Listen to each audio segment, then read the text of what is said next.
बिस्मिल्लाहिर्रहमानिर्रहीम। Dear students, अस्सलाम वालेकुम। आज हम शुरू करने जा रहे हैं 9th क्लास बायोलॉजी का 4th चैप्टर, जिसका टाइटल है सेल एंड टिश्यूज़। तो स्टूडेंट, कभी आपने तितली के पर को गौर से देखा है कि ये एक पतली सी चादर है जो सेल से मिलकर बनी हुई है। इसी तरह हमारी आँखों की चमकती हुई तह, जिसको कॉर्निया कहते हैं, वो भी। इसके अलावा जो गोश्त हम खाते हैं वो भी सेलों का ही बना हुआ होता है, और हमारे खाने के बाद इसके अज्जा हमारे सेल्स का हिस्सा बन जाते हैं। हमारी पलकें और नाखून, संतरे का जूस और हमारी पेंसिल की लकड़ी, ये सब चीज़ें सेल्स से मिलकर बनी हुई हैं।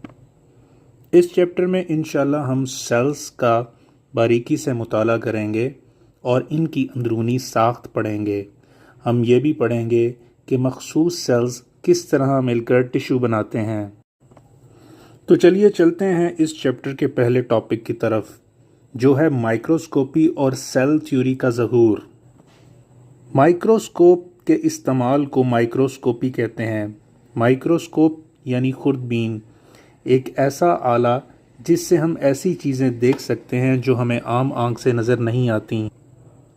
1995 में ज़करियास जॉनसन नामी साइंटिस्ट ने पहली दफ़ा एक पहली कंपाउंड माइक्रोस्कोप बनाई। इसे आप यहाँ डायग्राम में देख सकते हैं। ये बिल्कुल एक सादा सी ट्यूब है जिसके दोनों किनारों पर लेंस लगे हुए हैं। लेंस यानी अदसे। इसकी मैग्नीफिकेशन की हद 9x से 3x तक के दरमियान में है। मैग्नीफिकेशन बुनियादी तौर पर किसी माइक्रोस्कोप की वो खासियत है जिससे मैं वो चीज़ को बड़ा करके दिखा सकती है।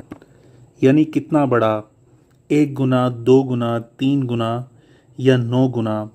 तो ये वाली माइक्रोस्कोप 3 गुना से लेकर 9 गुना तक चीज़ों को बड़ा करके दिखा सकती थी। मैग्नीफिकेशन के अलावा माइक्रोस्कोपी में एक और टर्म इस्तेमाल होती है जिसे रेजोल्यूशन कहते हैं। रेजोल्यूशन या रिजॉल्विंग पावर का मतलब है किसी चीज़ का साफ नज़र आना किसी हद तक। बुनियादी तौर पर ये वो कम से कम फासला होता है जिस पर मौजूद दो अशिया अलग अलग देखी जा सकती हैं। अगर हम इंसानी आँख की बात करें तो इन दो मकामात के दरमियान फ़र्क देख सकती है जिनका दरमियानी फ़ासला कम से कम 0.1 मिलीमीटर हो। इसे इंसान की आँख की रेजोल्यूशन कहते हैं।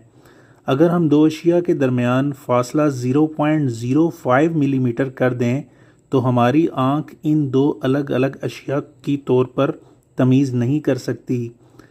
लेंसेज की मदद से मैग्नीफिकेशन और रेजोल्यूशन को बढ़ाया जा सकता है।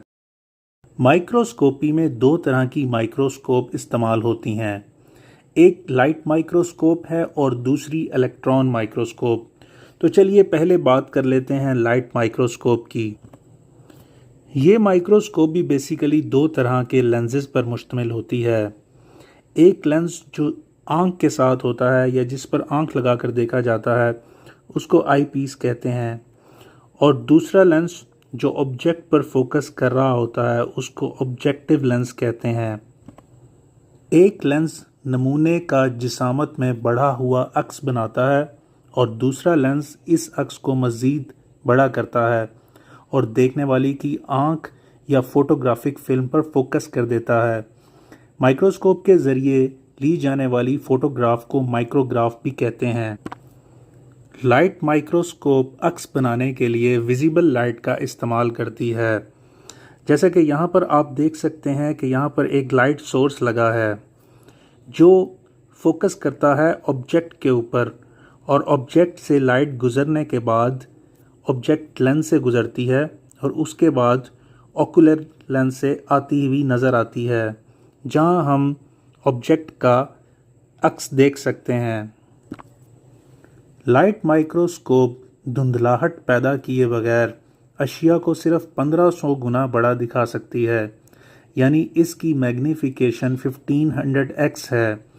इसकी रेजोल्यूशन 0.2 माइक्रोमीटर है और 1 माइक्रोमीटर, दूसरे लफ्ज़ों में लाइट माइक्रोस्कोप 0.2 माइक्रोमीटर से छोटी अशिया को वाज़िया नहीं दिखा सकती। कमोबेश ये सबसे छोटे बैक्टीरिया का साइज़ है। बैक्टीरिया का अक्स तो कई गुना बढ़ाया जा सकता है, लेकिन लाइट माइक्रोस्कोप इसकी अंदरूनी साख्त की तफसीलात नहीं दिखा सकती। यहाँ पर आपको डायग्राम में कंपाउंड माइक्रोस्कोप से लिए गए दो अक्स दिखाए जा रहे हैं, जिसमें इसके एंड पे लिखा होता है एक फिगर जैसे 109x।